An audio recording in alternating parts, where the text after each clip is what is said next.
Hi guys! Today we're going to talk about the curly girl method. There are a lot of people that follow this method and would die by this method. I don't have any problem with that. If the curly girl method works for your hair, then please keep doing it. Like, everyone's hair is different. I think that's the whole point that I'm going to try to make during this entire video. I'm not coming for anyone that follows that method. I just want to speak for people that have similar hair to me and have maybe felt like their routine is wrong because they're not following this method. This is going to be my video on the reasons why I don't follow the curly girl method and why I don't think that it works for me and for my hair personally.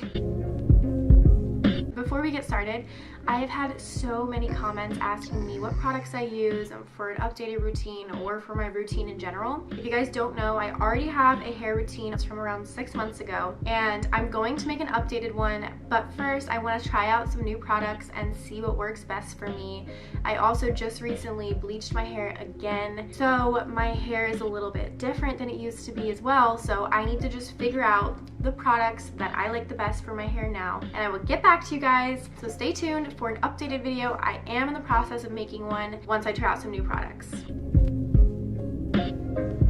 If you guys don't know, the curly girl method came from a book made by Lorraine Massey. Essentially, this book has a lot of rules. Some of those rules that are the most controversial, I guess, would be that you're not allowed to use silicones or sulfates, no heat at all, no shampoo at all, and no brushing your hair. Those are just some of the rules of the curly girl method that I find a little bit difficult to follow, nor do I think that these things are necessarily bad, and we will get into them.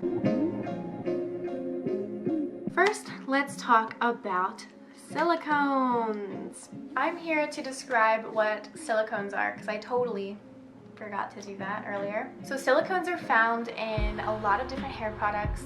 They're used to help create slip, which means that your hair will detangle easier. It adds a protective layer that protects you against the outside elements and heat, and it also can smooth frizz. So that's why a lot of brands use silicone. When I originally made my hair video, I literally got so many comments of people telling me that silicones were so bad and that I should follow the curly girl method. And so I went down this rabbit hole on YouTube, and I would watch these videos of YouTubers explaining them as if it's putting a layer of plastic on your hair and no moisture will get in and it will keep your hair dry and all this stuff. And I was like, oh my gosh, my entire products are all wrong, to the point where I even posted an updated comment to my video saying, do not buy these products because they're silicone. I'm not even kidding. Obviously, I didn't want to recommend products that would be bad for curly hair, so I was just like, oh my gosh, I need to fix this. I was freaking out. So after I got these comments, I went to the store and I bought a lot of different products that were all silicone and sulfate and everything free. So I went to the store and I bought Shea Moisture because I had seen so many people recommend it, and also because of that video, Diva Curl actually reached out to me and they sent me a giant package of like all their products. Obviously, we all know Diva Curl, kind of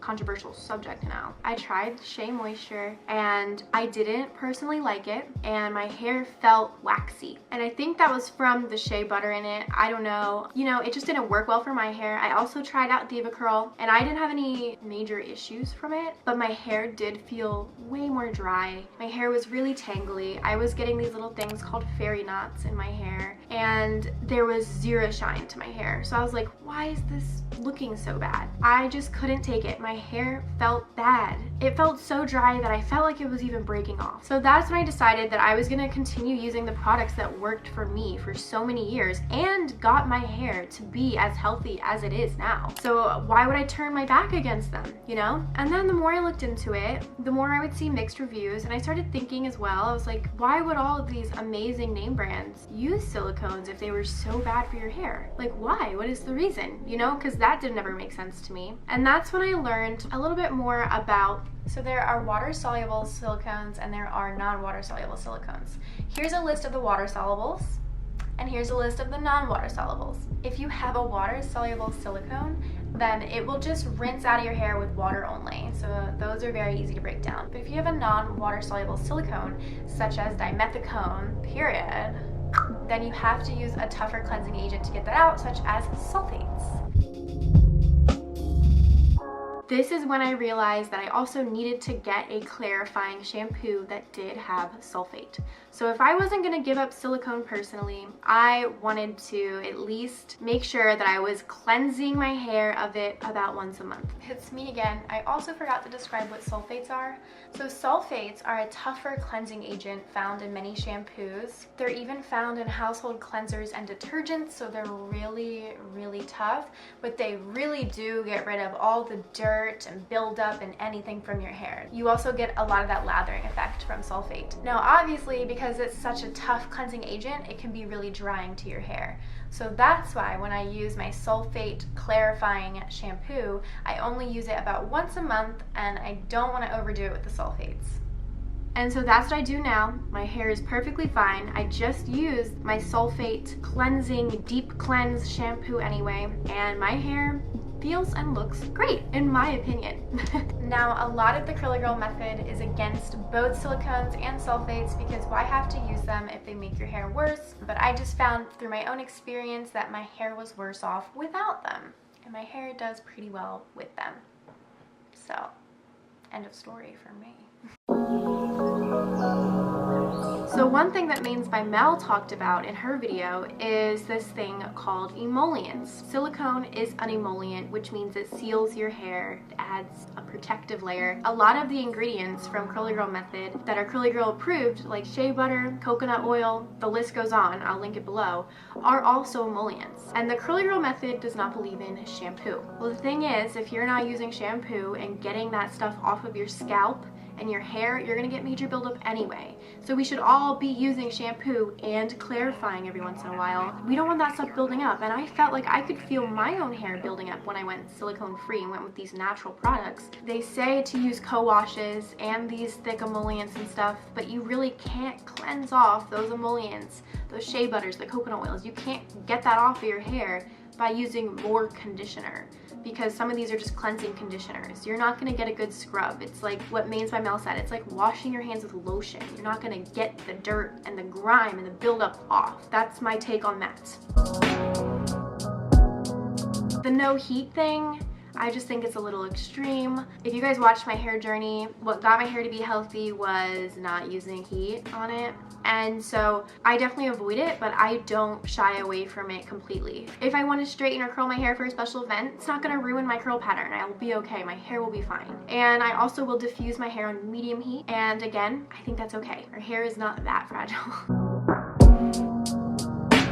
Also, the not brushing your hair. So there's been a lot of confusion on when I brush my hair. That's why I want to like clear everything up with the new updated routine, and I'm actually going to go through everything. I do brush my hair. For those of you who think I never do, no, I need to brush my hair because it would be way too naughty otherwise. The only time that I brush my hair is when I have it in the shower using a wet brush when my conditioner has sat in my hair for a few minutes and the conditioner is still in my hair. That way, my brush just slips right through. My hair does not break. It's a myth that you should never brush your hair when it's wet. That is not true. If you have conditioner in it and you're using a wet brush, you're definitely okay. And I find that I have the least amount of breakage or fallout with this method. I don't brush my hair after I leave the shower. It takes a lot of time to finger detangle, and you're not even gonna get all the tangles out. I was trying that for a while also when I used like Shea Moisture Diva Curl, and I did not like it. I really didn't. And also it's really good for your scalp to be brushing your hair. Another thing that the Curly Girl method states is that you should never bleach or color your hair in any way. Obviously, I didn't follow that one. I know how damaging bleach can be though, so I do recommend being really careful if you are going to use it. I used it and I haven't had the worst experience with it personally. Sure, right after I bleach my hair, I'm really careful with it and try to give it as much love and treatments as possible. And if you guys want a video on the treatments that I do right after I bleach my hair, let me know. I've already been doing them and my hair is getting curlier and better again. One of my favorite parts about bleaching my hair is you get a little bit more volume. You know, that's pretty cool. And it just adds a little bit more dimension in your hair sometimes. I love my hair brown, I love it blonde, I just want to switch it up sometimes. So I'm gonna bleach it if I want. So that is why I don't follow the Curly Girl method. I've had so many people DM me and thank me for saying that my hair likes silicones and it works for me because their hair also works better with silicones and they thought that they couldn't use them. And some people don't like silicones and they like being silicone free and all that. that's great. If it works for you, do it. Others shouldn't push what works for their hair on people that don't have the exact same hair as you, because how can you say? How can you say what works better for them? I'm just telling you guys my opinion on what works for my hair and my experience. Let me know what you guys think. Drop your routines below. Stay tuned and make sure you have the bell turned on so you don't miss when I post my updated routine. If you made it this far, comment below you have wavy hair, not curly, and then I'll know you're a real one. I'm just kidding. I got so many comments like that on my hair journey. Let's just take a look. Yeah, I don't have curly hair at all. Like, not at all. Anyway, if you made it this far, comment the color pink and then I'll know you're a real one. I guess that's pretty much it. Thank you so much for watching. I hope you have a great day and I will see you soon.